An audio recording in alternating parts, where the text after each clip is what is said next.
Hola, ¿qué tal? Soy Jorge Román Camal Zúñiga. El día de hoy les voy a presentar el video como producto final. Muy bien, les voy a hablar sobre las estrategias didácticas y cómo han influido o cómo las desarrollé a lo largo de mi práctica. Primeramente vamos a hablar sobre en qué consisten y después pasaremos a una reflexión. El proyecto es una estrategia didáctica, las cuales son entendidas como actividades planificadas que involucran secuencia de acciones y reflexiones coordinadas e interrelacionadas para alcanzar los aprendizajes esperados. Esta estrategia se caracteriza porque basa, que el alumno trata de que el alumno sea el propio protagonista de su propio aprendizaje. Los estudiantes aquí adquieren un rol activo, incrementan su interés en torno a un tema haciéndole partícipe. En cuanto al papel del alumno y el papel del docente, el papel del alumno es que él debe de investigar algunos de los aspectos específicos contenidos en el proyecto. Busca soluciones a los problemas, realiza tareas y contribuye al desarrollo del proyecto. El docente va a propiciar a los alumnos los materiales relacionados con el tema estudiado. Él va a ser denominado aquí como el interrogador, pues va a recoger dudas de los alumnos, va a propiciar inquietudes en los alumnos, va a proponer problemas y sugerir desafíos porque los alumnos deben de resolverlos. Muy bien. En Academia de Grado llegamos a la conclusión de que es benéfico trabajar bajo proyecto, pues motiva a los alumnos a aprender, desarrolla su autonomía, fomenta el espíritu autocrítico, facilita la alfabetización mediática e informacional, promueve la creatividad y atiende a la diversidad. En mi caso, yo no pude realizar esta estrategia didáctica en mis jornadas de práctica. Los pasos a seguir, según el planteamiento de Kilpatrick citado por Zavala, son 4. El primero de ellos es la intención, en donde se precisan y clarifican las características generales de lo que se quiere hacer, así como los objetivos que se pretenden alcanzar. La preparación es el paso número 2, donde va a ser la planificación y programación de los diferentes medios que se utilizarán, los materiales y las informaciones indispensables para realizar el proyecto. Y se va a especificar cuáles son los pasos y el tiempo previsto para el desarrollo de este mismo. La ejecución es el tercer paso. En este paso se va a iniciar el trabajo según el plan establecido y se usarán técnicas y estrategias según se vayan requiriendo. Para pasar al último, que es la evaluación, donde nosotros podemos determinar una calificación. Asimismo podemos ir viendo cómo va evolucionando el proceso y la participación de los alumnos. Aquí podemos utilizar alguna instrumento de evaluación. La segunda estrategia didáctica es el análisis y estudio de casos, el cual consiste en un método técnica de investigación. Se caracteriza por ser un proceso de búsqueda e indagación, así como en el análisis sistemático de uno o varios casos. El papel del alumno aquí es que él debe de analizar el caso, intercambiar los puntos de vista, buscan información y elaboran conclusiones. Esto es más colaborativo, un trabajo colaborativo entre los alumnos. El docente aquí, él va a buscar que los alumnos desarrollen sus competencias a través de la búsqueda de información e intercambio de puntos de vista. El beneficio aquí es que contribuye al desarrollo de las competencias en la medida en que se vincula el participante, en este caso los alumnos, con los hechos reales. ¿Cómo resolverlo? Muy bien. ¿Cómo llevarlo a cabo? Bueno, son 5 sencillos pasos que he recabado. El primero, antes que nada, es seleccionar el caso o los casos. Aquí debemos de preguntarnos debemos determinar qué queremos estudiar. Debemos de saber qué queremos estudiar y a partir de eso vamos a seleccionar a las personas de estudio. Después vamos a elaborar preguntas donde vamos a hacer como en plenaria, preguntar qué queremos averiguar y así. Y estas preguntas las vamos a responder al finalizar el estudio. El paso número 3 es que consiste en la localización de fuentes y recopilación de datos. Aquí vamos a buscar toda la información que nos permitan fundamentar o descartar nuestras hipótesis. En el paso número 4 vamos a analizar e interpretar la información y los resultados obtenidos. Aquí vamos a comparar los resultados con la hipótesis que habíamos planteado y vamos a decidir si esa forma de resolverlo se puede utilizar en otros casos. Para finalizar con el paso número 5, donde consiste en la elaboración de un informe, donde se van a explicar los resultados de manera ordenada y detallada. Muy bien. La siguiente es el aprendizaje basado en problemas, también conocido como ABP, muy característico en las matemáticas. Bueno, ¿qué es? Se parte de un problema en que los estudiantes deben identificar e intentar resolver. Pues generalmente ellos ensayan, se indagan o experimentan el modo de resolver la problemática. Generalmente se hace en pequeños grupos o de forma individual. Una característica importante del aprendizaje basado en problemas es que promueve deliberadamente el desarrollo de procesos de indagación y la resolución de problemas. En lo personal, yo sí utilicé el aprendizaje basado en problemas para el diseño o para llevar a cabo actividades de matemáticas. Y pues sí, resulta funcional.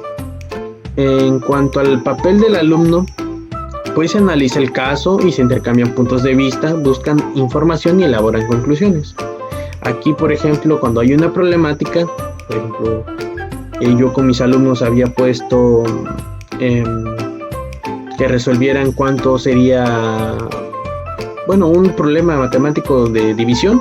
Entonces lo dejé el tema libre, se problematizó la situación relacionado con algo que ellos tuvieran en su contexto. Entonces, pues cada uno trató de solucionar el problema. Muchos utilizaron diferentes actividades y hicieron diferentes cosas para llegar a la solución del problema. Al final, entre todos, vimos cómo lo resolvió cada uno y pues nos dimos cuenta que pues habían algunos que sí lo habían resolvido de una manera, otros que lo resolvieron de una forma diferente, pero llegaron a la misma conclusión, al mismo resultado. Muy bien. Después pasamos a que el docente aquí va a ser un agente educativo en el proceso de aprendizaje, él va a mediar la situación todo el tiempo. El beneficio es que motiva a los alumnos a aprender, desarrolla la autonomía de ellos, desarrolla el pensamiento crítico de cada uno de ellos, desarrolla competencias, que es lo que más nos precisa, y favorece la creatividad del alumno. Se pueden utilizar las TICs, la evaluación es totalmente formativa y la participación activa del alumno.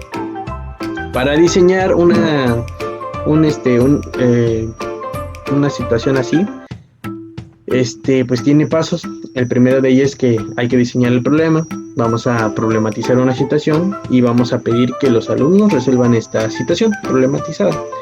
Después se va a dar lectura y análisis al problema planteado para saber qué es lo que debemos de hacer. Una vez ya identificado entre los alumnos, vamos a realizar una lluvia de ideas para comprender mejor. Después vamos a enlistar lo conocido o lo desconocido del problema. El paso número 5 sería calificar el procedimiento para la solución de la situación problemática. Aquí vamos a evaluar quiénes resolvieron de manera acertada o de manera errónea el trabajo. Aquí no vamos a tachar o considerar los errores, porque aquí no se consideran como fracasos, sino como la aproximación a la solución. Recordemos que todo está en construcción aquí. Y una vez encontradas las soluciones finales y correctas, pasamos a distribuir tareas y llevar a la práctica los procedimientos planteados ya encontrados. Vamos a comunicar los resultados y la evaluación es el último paso, donde vamos a utilizar una herramienta de calificación, en este caso un instrumento de evaluación, que puede ser una lista de verificación, una escala estimativa o la rúbrica. Y pues debe de contener indicadores que evalúen lo conceptual, lo procedimental y lo actitudinal. En cuanto a la situación didáctica, pues se refiere a que es un proceso sistemático que representa la concreción de una serie de procesos y construcciones previas que se encuentran en la vía de salida en el aspecto procedimental de la docencia. Pues es utilizado mucho en el enfoque por competencias. Debe de asegurarse aquí el desarrollo de una situación didáctica. Debe el docente asegurarse de que hay un vínculo metodológico entre el programa y los planes y programas de estudio con el diseño didáctico de la situación didáctica, y debe de ir acorde con la evaluación. Una de las características más importantes de esto es que, como lo mencioné, pues se deben de considerar el perfil de egreso de los alumnos, y se debe de evidenciar las competencias que vamos a querer desarrollar en esta situación didáctica, según el plan y programa de estudio que se encuentre vigente, en el que estemos trabajando. Y pues aquí se especifican los niveles de exigencia con indicadores para orientar el proceso y verificar el producto, si es lo que queremos. Vamos a especificar las formas cuantitativas y cualitativas de evaluar. Se va a definir un criterio de logro para declarar la competencia lograda en el proceso. Esta es una situación didáctica, creo que es la estrategia didáctica que más hemos desarrollado nosotros como alumnos de la Benemérita Escuela, porque desde que entramos hemos estado constantemente elaborando situaciones didácticas, planeaciones, donde tenemos toda nuestra secuencia didáctica. Muy bien, el papel del alumno y el maestro. Pues el papel del alumno debe de ocuparse por el desarrollo de las tareas, como investigar, consultar, experimentar, manipular, clasificar, socializar, compartir sus aprendizajes de acuerdo a lo que el docente le solicite. El estudiante es activo porque aprende solo y autónomo porque trabaja libre.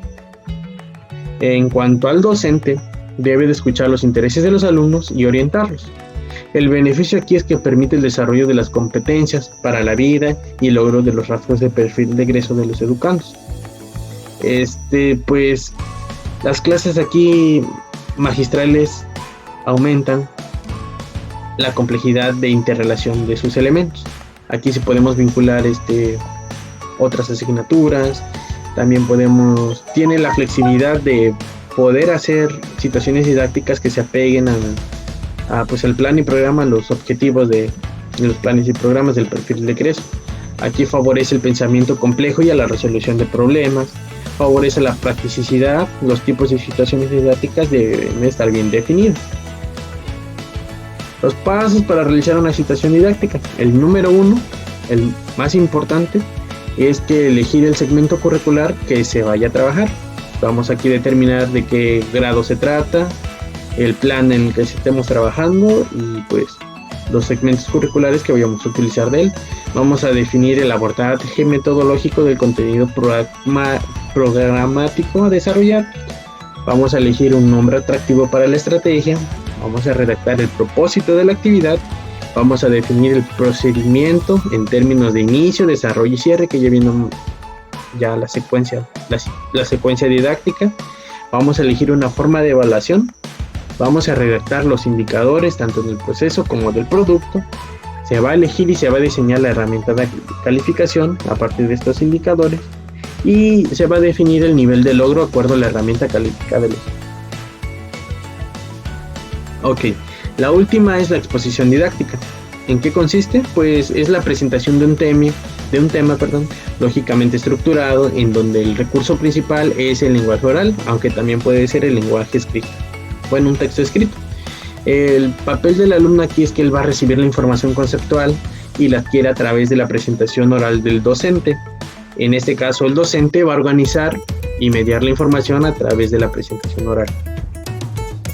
Aquí, más que nada, es activo el docente. El beneficio de trabajar en la exposición didáctica es que favorece la comprensión auditiva del alumno, participa activamente, motiva al alumno o trata de motivar al alumno, desarrolla diversas competencias y favorece la comprensión de los temas. Y el aprendizaje es interactivo. Bueno, los pasos para realizarlo son 3. Bueno, una exposición didáctica se divide en 3 fases, que es la introducción, el desarrollo y la síntesis. En la introducción se debe captar la atención del público y despertar su interés. Se resalta la importancia de revisar el tema y se propicia un buen ambiente de trabajo. En el punto número 2 se va a organizar las ideas a partir de la secuencia de contenido y se van a entrelazar, al mismo tiempo que se puede ir verificando si hay comprensión o no de lo que se está exponiendo y si se utilizan apoyos visuales. Aquí se pueden utilizar apoyos visuales, lo cual nos permite dar una mejor explicación. En el último paso es la síntesis, que es el resumen de todas las ideas expuestas y se conectan los conocimientos previos adquiridos, tal y como propone Auswell en su teoría. Muy bien. Ok, vamos ahora para el desafío de la práctica. Muy bien.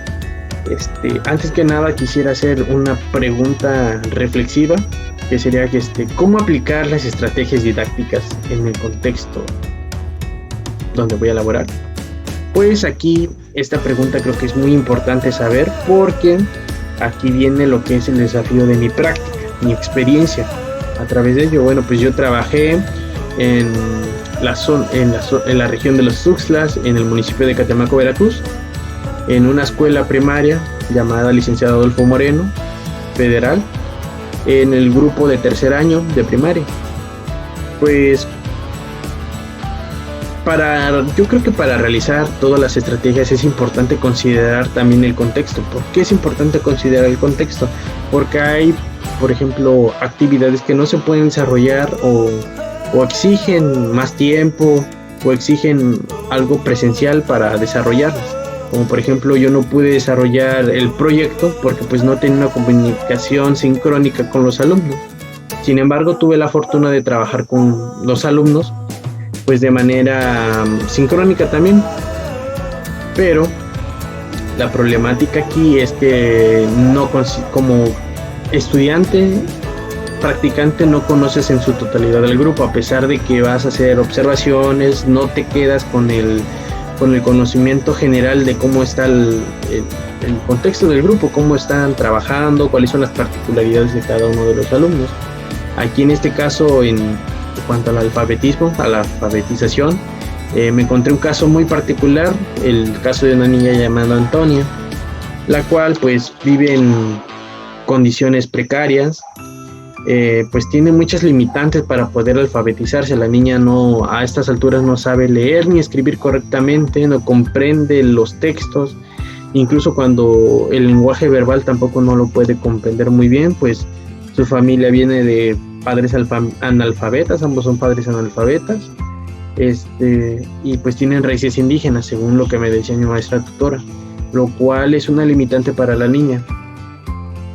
Entonces, aquí es donde pues podría meter lo que es el acuerdo 96, en que establece la organización y funcionamiento de las escuelas primarias, donde se nos dice en el artículo 18 que corresponde al papel del docente, del personal docente, en el fracción 3, donde el docente, como docentes, debemos adecuar las tareas educativas a las aptitudes, necesidades e intereses del alumno, al tiempo previsto para el desarrollo del contenido pragmático y a las circunstancias del medio en que se realiza el proceso de enseñanza.